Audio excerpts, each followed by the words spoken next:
Hello, everyone. Hello, everyone. Welcome back to the show, Father and Son Football Podcast. If this is your first time, welcome on board. We welcome you. Enjoy our content. If you like it, subscribe and recommend it to your friends as well. Friends and family, let them know. Just share it. Let them know about it. If there's any contribution or any comment you want to make, leave in the comment section down below and we will have a look at that. I always do this show with my son, a young man, lovely young man, teenager. He's Kev, I'm Kof, and he's here with me today. How are you doing today, young man? Yeah, good man. How was school today? Wasn't the best. Why? Did you play any football today in school? Yeah, had a match today. And you lost? Yeah, 6-2. Did not go well. You got hammered 6-2. Yeah, Didn't go well. That's a bad team you've got there. Nah, Is that a school team? Yeah, but it wasn't even like we did anything wrong in it. I just think some mistakes, and we should have taken more of our chances. But it is what it is. Oh, you lost 6-2. That's not good. You should do better next time. So, yeah, let's rock and roll. Before we rock and roll, let me make a few comments. You know, at Nottingham Forest, the drama has started. Big Ange. I'm not a clown, man. The guy, the guy lost to Swansea. The drama has started. How can you be 2 goals up, 20 minutes to go, and give it away to Swansea? And so they're out of the Carabao Cup. They lost their last match.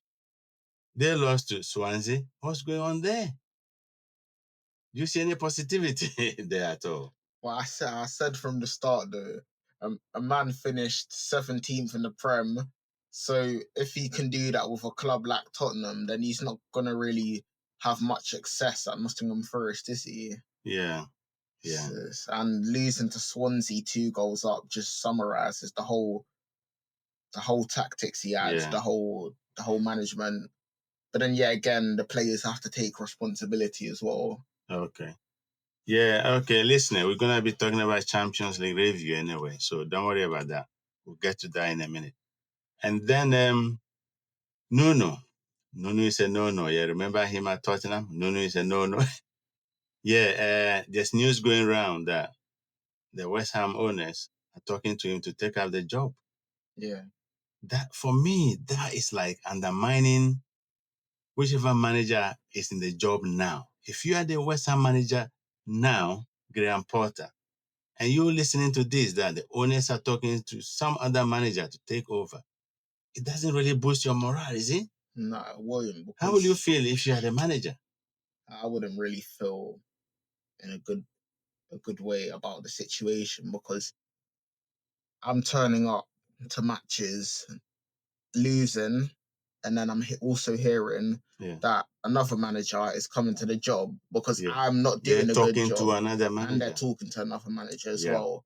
So for me, that would just not boost my morale. It wouldn't really put me in a position to want to win games if they're already thinking of sacking me anyway. Yeah, that's just what I think. Yeah, it doesn't really give you any morale, is it? Yeah. Anyway, and then when we were doing our last podcast, was it Tuesday? I can't remember which day. But then you remember when I was saying we're talking about Manchester United, and I said you guys should go for Jose Mourinho. He will do the job. Yeah. And then I woke up in the morning, the following morning, Jose Mourinho, he's got a job. Yeah. Benfica. Yeah. I'm like, wow, who are these guys? Who are you lot gonna get now? So yeah, Jose is back. And in 2 weeks' time, he's coming to Stamford Bridge, Chelsea, to play Chelsea. So we'll see how that goes. Yeah. But I'm excited for him anyway. For me, I'm Jose fan. Wherever he goes, I just want him to do well. It's always been like that with me. So, the news is he gets the job. He's got this in mind, and that's news going around as well, that he wants to take over the Portuguese national team after the World Cup. So he wants like get a club at home and stuff like that, isn't it? So yeah. So which is good. So For me, I want Jose Mourinho in the game, in the business. All right, let's rock and roll now. Champions League, Tuesday. We start starting with Tuesday. Yeah, you know, Tuesday when we're doing this podcast, Arsenal was playing. And the previous podcast as well, you said Arsenal should win. And they actually did, you know. They actually did. They beat Atletico Bilbao 2-0. But if you look at Arsenal's squad now, we don't know if Arsenal can do win anything this season. But the depth of the squad is looking good. Because Arsenal, when they were playing, apart from the 11 men on the pitch, you look at the bench, that's equally good players sitting on the bench. If you have a team like that, then you have a very good depth, isn't it? The squad, isn't it? So I think that's where Arsenal is going now. What do you say to that? That's what I think anyway. So I don't know what you think about that, but I think they've got a lot of players now that can step up in almost every position and do something. Yeah. But this guy is injured again, you know. The captain. Yeah. The captain is injured again. Yeah. So Arsenal won that one. PSV and I'll just talk about a few ones. Benfica, they lost. But the Juve won and Dortmund 4-4. But Real Madrid won 2-1. And Tottenham. I tell you, the day Tottenham was playing, there was so much traffic. You know, we don't live far from Tottenham. It's just a bus away. Yeah. Oh my gosh. Yes, yeah. There was you cannot take any shortcut. Every road was packed. And somebody was saying, what's going on? What's going on? Is Tottenham playing football? I said, yeah, they're playing Champions League today. And so, yeah, they won 1-0. And then that was it. Talking about Tottenham as well, the manager is doing well. What do you think? Yeah, he's doing well. I think this manager is going to do something good in this season. Yeah. What do you say to that? Yeah, he got the players to do it now. So Tottenham should be challenging at least for top 4 football. Yeah. And I think they can do a decent job in the Champions League as well. Yeah. I think so as well. They might even win a trophy this season if they really push for it. You never know, because anything's possible in football. Yeah, I think so as well. Yeah. And something I forgot to say about Arsenal, I don't think Arteta has got any excuse anymore. No, he doesn't. If Arteta doesn't win anything for Arsenal this season, for me, he has to go. Yeah, and that he has to go. And that there is no excuse at all.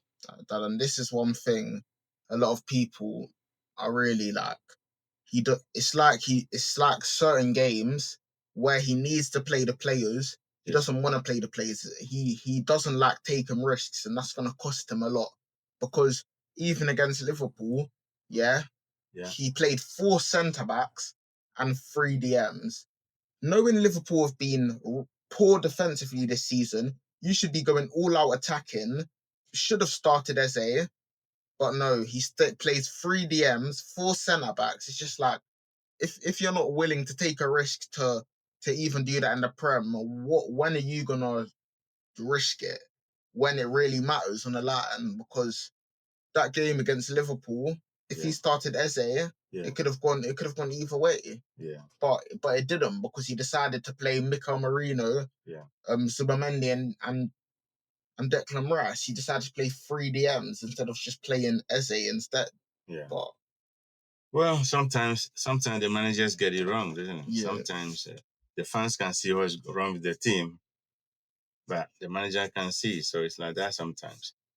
But, you know, there's one thing as well. Sheffield United, you know, I love those football clubs. Sheffield United, Leeds United, I love them.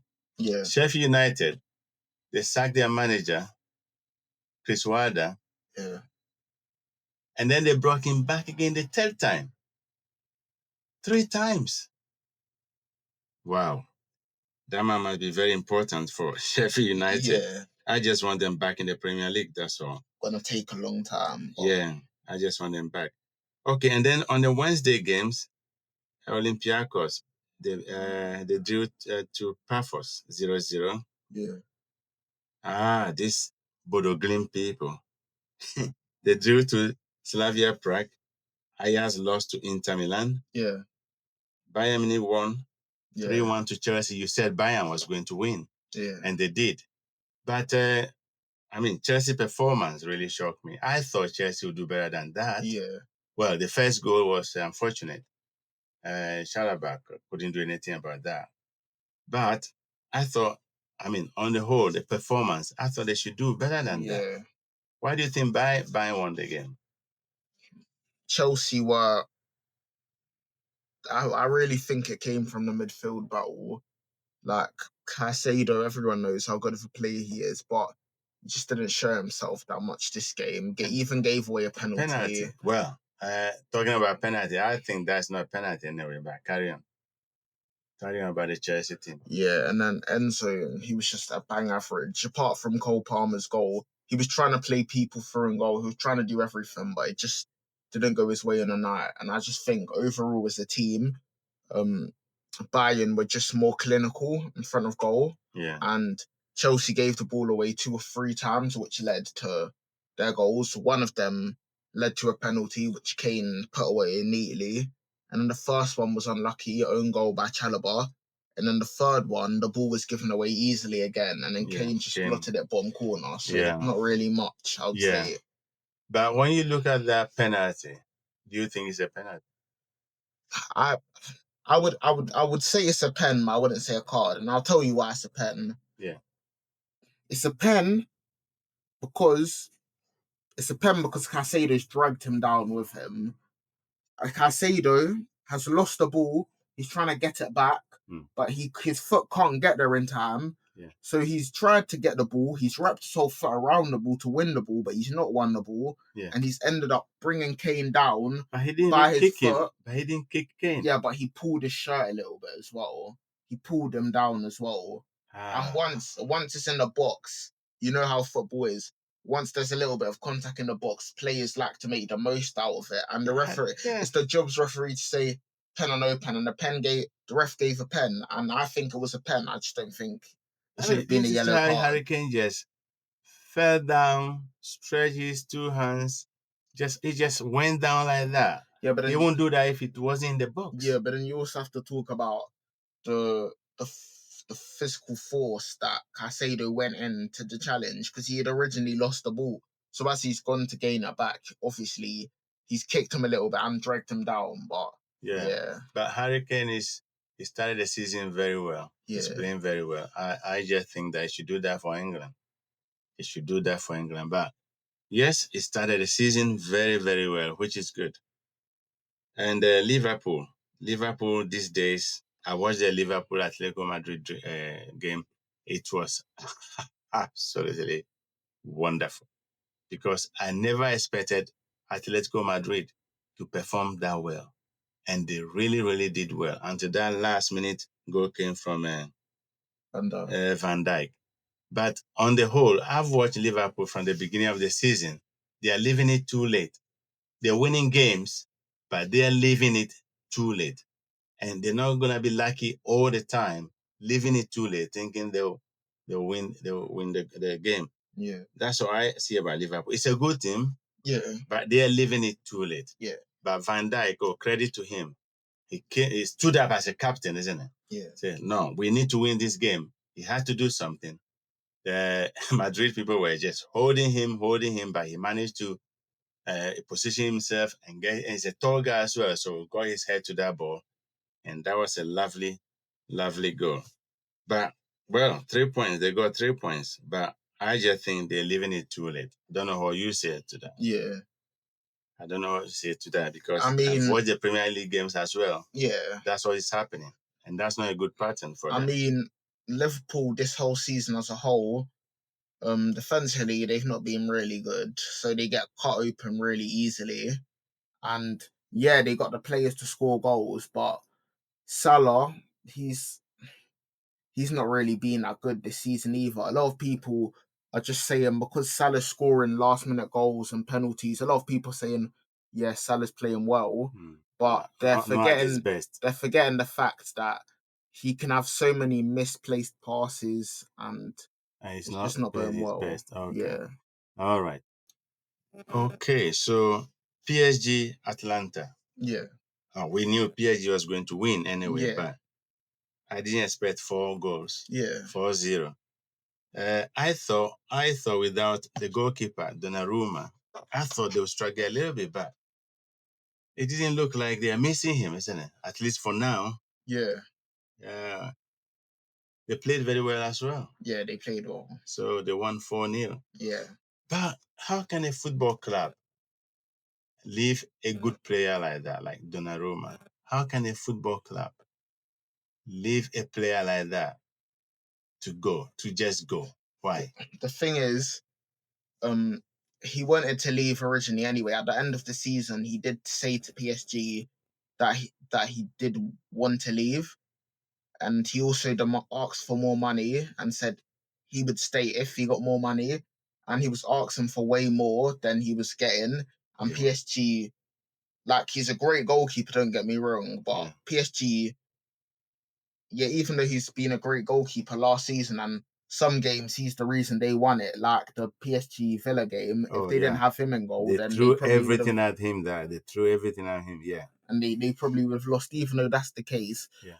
you can't be giving them more money than players like Vitinha, João Wow. Neves, Usman and Bele, players who Nuno Mendes, Hakimi, players who single-handedly took that team by themselves. And yeah, I get it. He was great last season for PSG. Yeah, but one or two, three Champions League games that doesn't define a whole season. Yeah, but he can ask for more money. He can ask for a top up, but I just think maybe he asked for too much. Yeah, he asked for too much He money. asked for too much, and That's but I think why. he's happy at City, Yeah, and he's gonna do a good job for City as well. yeah. No,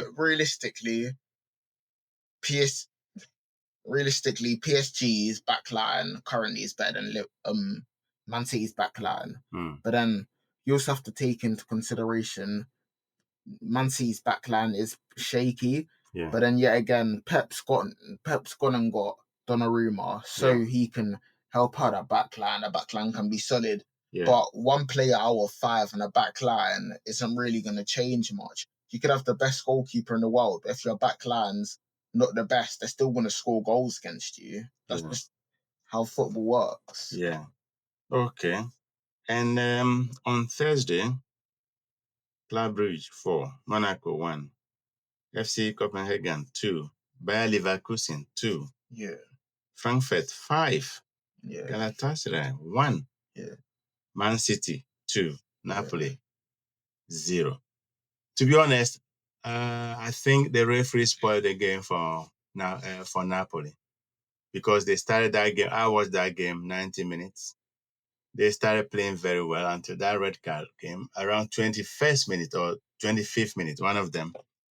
And when that red card came, that's when I knew that Napoli was going to lose. But to be honest, they were playing really well. And that red card for me is not a red card. Well, if you look at the game, what Haaland did, the guy didn't bring him down. Haaland would never fall down if it wasn't around the box or if it wasn't in the box. He wasn't going to fall down like that. He took advantage of the situation. And this is where I question sometimes referees and the VAR. I question their judgment. If you know that players do these things all the time around the box or in the box, they just fall down like that. Yeah. Why are they not taking action against that?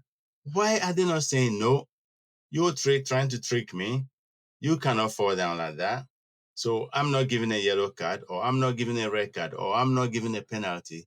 Why do players always trick these referees and match officials and they never get to know about it? Why? See, that one's a tricky one because The guy felt that he yeah, didn't tackle him yeah, or and kick him or anything. yeah, I'm agreeing with you. It's not a red card. It isn't, but it is a foul. It is a foul. It's not a red card. At most, it's a yellow. Why is he a foul in the Because first he's the place? last man. Haaland's through on goal. Haaland's through on goal. That's why the ref gave it a red. Haaland's through on goal and he's got taken down and he's the last man. Yeah, the keeper might have came out to come claim it. It still doesn't. Haaland might have even dinked the keeper. You never know. It's Erling Haaland and he's the last man. So how it works in football is plays through and goal and you're the last man, no matter how you've brought him down, Yeah. the ref's always going to give a red card because you're stopping a goal line, you're Go, stopping a goal yeah. opportunity. Opportunity. That's just how football is. Yeah, but Yeah, it's not a red, but it's still a foul. But for me, yeah, I don't agree with the foul thing. For me, my point is referees should know that these players are tricking them. Yeah, but Dad, you're They are saying falling down too easily. yeah, but If Dad, Haaland hold a baby in the hand, he's not gonna fall no, down. he won't. But Dad, He won't fall down. but Dad, this is the situation though. You're saying Haaland's falling down too easily. You're forgetting Haaland's the last man. Any type of contact he's getting through and goal, he's Yes. falling down because he's the last man. I get No matter what. I get that he's the last man, but referee looking at that, there's no serious tackle for him to fall down. Yeah. So why is he falling down? Even though you are the last man, why are you falling down so easily? So I'm not giving it. I mean, referee should be. But this is I'm not agreeing with you in this one because you're saying the referee's not giving it. But that's just how football is, Dad. No matter how much contact he's gone in, no matter how he's dived, no matter how he's fell down, he's the last man. Who knows? Who knows if Haaland stayed in his feet, keeper comes out and claims it. He might have thanked the goalkeeper. He might have slotted it away. We never know. Well, that's why he's gone for down. Me, I when I saw that red card, I'm like, should I even carry on watching this game? Yeah. But I just sat there throughout and watched it. And for them to change Kevin De Bruyne, I thought he came back to Man City and to do something, and they just sacrificed him like that. But he didn't protest. He just went out easily as a professional. Yeah. Credit to him. But I do not agree with the red card, and that's for a Napoli game. And I don't agree. And this all gets me angry as well. VAR. All those people sitting in that room are experienced referees. Yeah, top level. They have all the technology, the monitors, and all the technology to watch the game or to watch the ball, any whatever, from all angles. Why would they do that for 5? I remember last season, one of the Premier League games, for 10 minutes. Yeah, it's for ridiculous. 10 minutes, they were looking at it and looking at it. The referee stopped the game. The players were just walking around talking. At the end of it all, they still told them. They said to the referee, "Go have a look for yourself." Why are they there? I just don't understand why. And for me, VAR spoils the whole game. And my point is, I just don't understand why they're even getting paid top money to do that. You have all the monitors, the best monitors in the game, all the best angles possible. They watch it from all angles.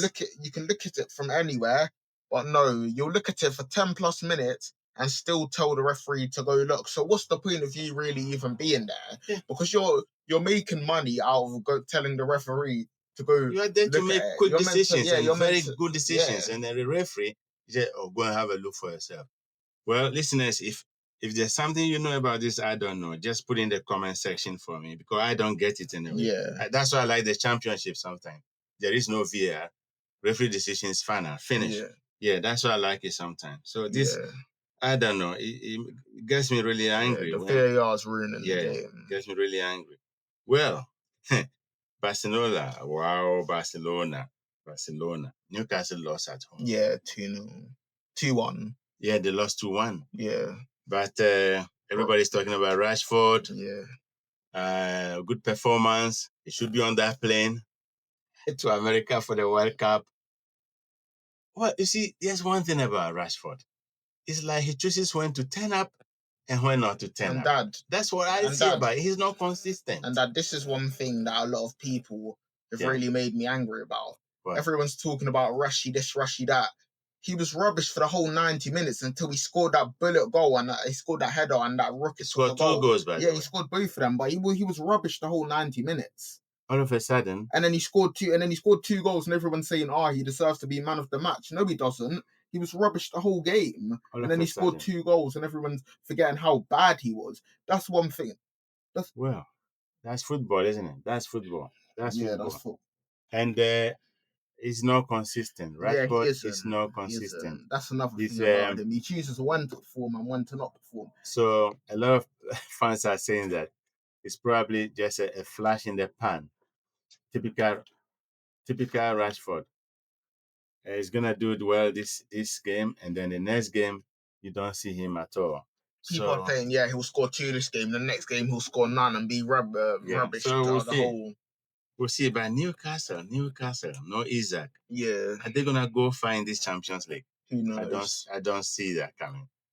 I don't see But Newcastle then, going find the but Champions then, League. Dad, you also have to remember Barcelona and Barcelona got to the semis last year, and for me, they deserve to go to the finals. But Inter Milan scored a last minute goal, great goal, and they got knocked out. But for me, I feel like the Barcelona players let Lamine Yamal down that game, even in the first leg as well. He was taking on his man, beating him every time. That's probably the two best games I've seen from him. Yeah. And I just don't think Barcelona really showed up for him in that game, and that's the reason he got out. But yeah, because I don't see Newcastle going far. yeah, I do not see Newcastle going far at all. yeah. So we'll see. Anyway, Sporting Lisbon, they beat Carad Almaty. Yeah. It's a team like that. Some of the teams, I don't know which country. Yeah. Which country they come back. Well, that's what it is. That's what it is. Yeah. Champions League is back. Yeah. And I'm very excited about it. Yeah. So we're going to be looking at the Premier League now. Yeah. The weekend games. Yeah. Wow. Some good ones coming up. Liverpool, Everton. Yeah. Derby. That's the first game, 12:30. Yeah. Well, on paper everyone Liverpool. says Liverpool to win, but then Liverpool Everton always tends to be a scrappy game. I would say Liverpool will win 2-1. Liverpool win 2-1. Yeah. Well, they shouldn't. I think Isak will get his first Premier League goal. Yeah, he didn't do well in the Champions League. Not really. It's not the fact he really didn't do well. It's just he just wasn't as good as everyone expected him to be. For the amount of money they paid for him as well, him and Florian Wirtz, the amount of money they paid for them to over 100 million, and then they just didn't show how good of a player they both really are. Take him out and all that. And Van Dijk was telling him, forget about the price tag. Forget about your price tag. You are here to perform. That's a very, very good one. Yeah. Forget about your price tag, man. You're here to perform. Yeah. Yeah, that's what everyone wants to see. Yeah. Okay, so we'll look at a few Premier League games for the weekend as well. Yeah. And we'll do some predictions as well and see who is going to win and who is going to lose. Yeah. So that is Liverpool. You said Liverpool is going to win 2-1, yeah? Yeah. Okay. And we have 4 3:00 games. Yeah. Yeah, so, wow, Brighton, Tottenham. Tottenham is playing away, by the way. Who's winning that? Tottenham. You give it to Tottenham. You have so much confidence in Tottenham these days. Okay. Yeah, I'll give it to Tottenham. I predict the same. I think it'll be 2-1. Okay. Burnley is playing home. They are hosting Nottingham Forest. Yeah, Burnley will win. Burnley will win. Yeah. Why, you think Nottingham is not going to do anything? Yeah, Nottingham Forest haven't beaten. Okay, because big range. Yeah, I think Burnley will win, but I think it'll only be 1-0. Okay. The Hammers are playing at 3:00. They are hosting Palace. See, that one's a tough game because West Ham so far haven't been the best. Yeah. But then Palace also are missing Eze. Yeah. But yeah, I'm predicting a 2-2 draw in that one. Okay. Yeah. And then Wolves are playing Leeds. Wolves playing home, by the way. I think it'll be a draw. Okay. I think it'll be 0-0 draw. Okay. Your beloved Manchester United is playing Chelsea. Yeah. You are playing at home at 5:30, playing Chelsea. How do you see that game? It'll be a draw. Be a draw. It'll be a draw or we'll lose 1-0. That's what I see it. Really? Yeah. It'll be a draw or we'll lose 1-0. I don't see us picking up 3 points against Chelsea, to be honest with you. In the current form where we're at, we just got absolutely hammered at the Etihad. The current form we're at, I just don't think. I don't see us winning. It's me. All these other United fans will be so confident saying, oh, yeah, we're going to batter Chelsea. We're going to beat them 3-1. 2-0. I just don't see that happening. I think if we win, Yeah. we'll win 1-0, but hands on my heart, I'll have to say we'll draw or we'll lose 1-0. Okay. Talking about Manchester United, Yeah, do you know that if Amorim is sacked today, yeah, he will walk away with 12 million pounds? yeah, 12 million pounds. yeah, The guy's got he's just 10 months in the job. And the way he's going, he's gonna be sacked very soon. yeah. 10 months in the job, walk away with 12 million quid. That's not bad, is it? Which Nah, industry out there that rewards bad behavior like that? Not bad behavior, bad bad management. performance. Bad performance. Yeah. Which industry out there? I don't know. Okay. You're so terrible. You've been here 10 months. You haven't done any good job. You brought this football club to its knees. You have done a terrible job. By the way, this is 12 million quid for you. What? Makes no sense. It's ridiculous. Yeah, it is. Okay, so you know what's going to happen on on on Saturday? Yeah, Yeah. yeah. Knowing this now, he's going to play two defenders at the back, maybe one defender at the back. Leave it open. Man United loses, get sacked, get his 12 million. Bye bye. See you later. It's Yeah. ridiculous. 12 million quid. Ah, when I got to know them, like, wow, really? That's probably why sometimes why he probably said that in the interview. Sometimes I want to stay and sometimes I want Yeah. to be here. Sometimes I want to stay and sometimes I want to leave event immediately because he knows he when he's leaving he's getting £12 million. Yeah, and the thing is, if he walks, which means if he resigns, say, "Oh, I don't like this He job, I'm still gets the resigning." money. No, I don't think so. If he resigns, I don't think managers when they resign they get a lot. But if they sack you, Yeah. that's when you get a top money. Yeah, that's why he's probably seeing it out. Yeah, That's probably why he keeps playing Yogarte in the midfield. to lose. Yeah. He's gonna be smiling all the way to the bank.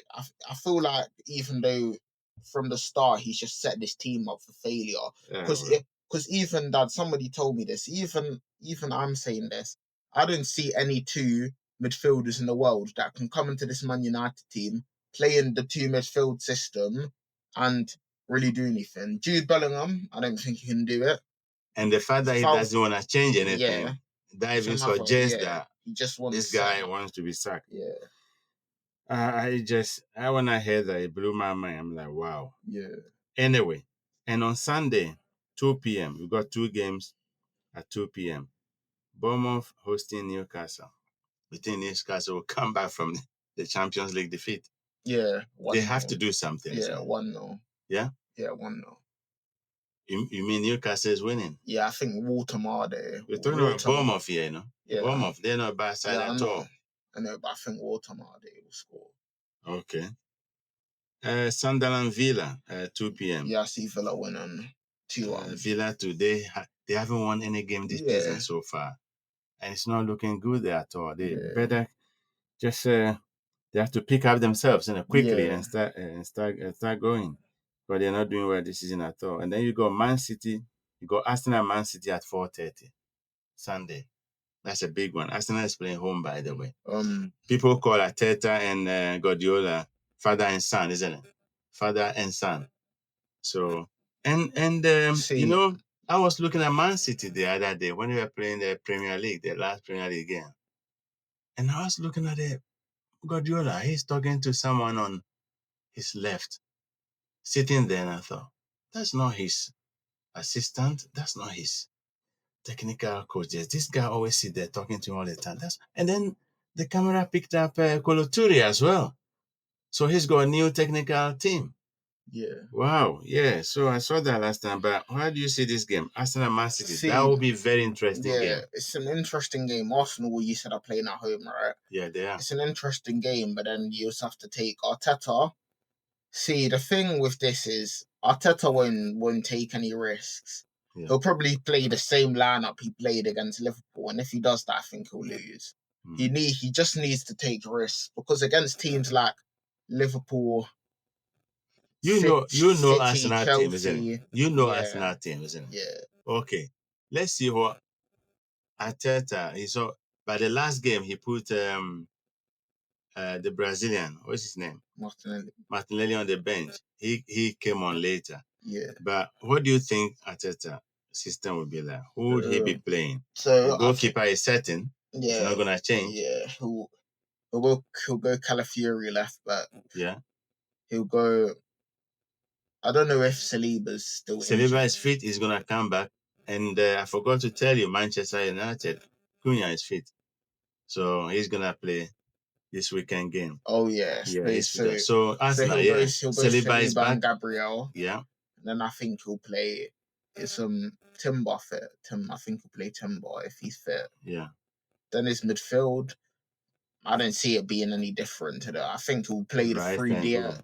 I think he'll play the three DMs again because he doesn't want to take any risks. He'll go Rice, Mendy, and Marino. I genuinely think he'll do that again. And for me, I just don't understand why against teams like this you have to go all out. My midfield would be Rice, Mendy, and Eze. Yeah. And then I would personally go.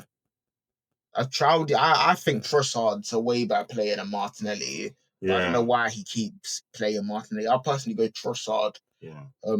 Gyökeres, and Madueke, but I think he'll go Marino, Subamendi, and Moraes in the midfield, and he'll go Martinelli off the left. Yeah. Well, and then Madueke and Gyökeres. That's what I think he'll do. That's gonna be interesting. I'll be watching that game. Man City, they've signed some new players. They've signed a couple of new players. Man City this season, and it looks like the team's coming together. Yeah. And what do you say about Foden's performance? He's done very well, isn't it? Because look at the ball he flicked for Haaland to use his head to score. That was a very good one. And then the Premier League game the other day too. Yeah. He did very well. He scored against Manchester United. Yeah. Champions League, he done very well. So I just think But then Pep is gonna play him again. Yeah, but then people are forgetting how good of a player Foden was. But that season was terrible. Last season Yeah, was last season, terrible. but one the season doesn't define you as a player. That's the only bad season he's had in his career. That he was Premier League. He was Premier League player of the season. Like not many people do that. Like he's a great player. That's why. Yeah, last season wasn't good, but now people are saying, okay, if he carries on like this, he's on the plane to the US for the World Cup. Yeah. But then you're looking at Parker, Foden, and Bellingham. Then you're looking at them. What are you gonna take? The thing even with that is you're seeing Palmer, Bellingham, and Foden. Yeah. They'll all go, but then the thing with that is the midfield. The midfield is our biggest problem because we've got great individuals. Declan Rice is more of an 8 than a 6. Yeah. And the person to play the six role should be Adam Wharton. Yeah. But I don't think Southgate. I don't think Tuchel will play him because he's not played in a major. You still got Southgate before. in your mind, yeah. Yeah, nice Tuchel. Yeah, I don't think he'll play him because he's not played in a major competition. Yeah. Well, but then what is the point taking the 3 to America? Yeah. If you're not gonna play them, what is the point taking like Foden, Palmer, and Bellingham all to America for the World Cup if probably you're not gonna even play Foden? No, I'm not. I'm saying that. I'm not saying that he probably will. I'm saying that our midfield is our biggest problem, not because we have the best players in that position, but all of them are more based off 10s and 8s instead of 6s. We don't really have a 6 to slot in there. So he will probably play Foden, but he'll probably do Foden. No, he won't do Foden. He'll probably do Palmer, Bellingham, and Rice in the midfield. But then Rice is more of an 8, Bellingham's more of an 8, and Palmer's the 10. So we can't have 2 8s because then that don't even work out. Yeah. But yeah. Next World Cup is gonna be very, very interesting. To be honest, it's gonna be interesting. For me, it's just I just want to see how Tuchel will do. I don't think he's going to do much for England. England's got players, but I think his team selection is going to be the biggest problem Yeah. for the various positions. That's going to be the biggest problem. Yeah. Sometimes managers tend to have their favorites, even Yeah. though they're not very better good than than somebody else, but they just pick them because it's their favorite. Yeah. So, well, we'll see. So, yeah, so that's the weekend Premier League. And Monday, we don't have anything. So that's fine. Sunday, I'm going to be watching Man City Arsenal game. I'm going to be sitting there and watch the whole game because it's a big one for the weekend. Yeah. So, yeah, that's where we finish. So, listeners, we haven't got time to carry on. So, thank you all for listening. If this is your first time listening to us, you are welcome. Go and listen to the previous podcast we've got. We made 4 already. This is the 5th one. Yeah. So, yeah, like and subscribe. Share the news. We are doing this to entertain ourselves and all of you out there. So, thank you all. If there's any comment, put it down below and we'll have a look at it. So, thank you for listening. Until next time, bye.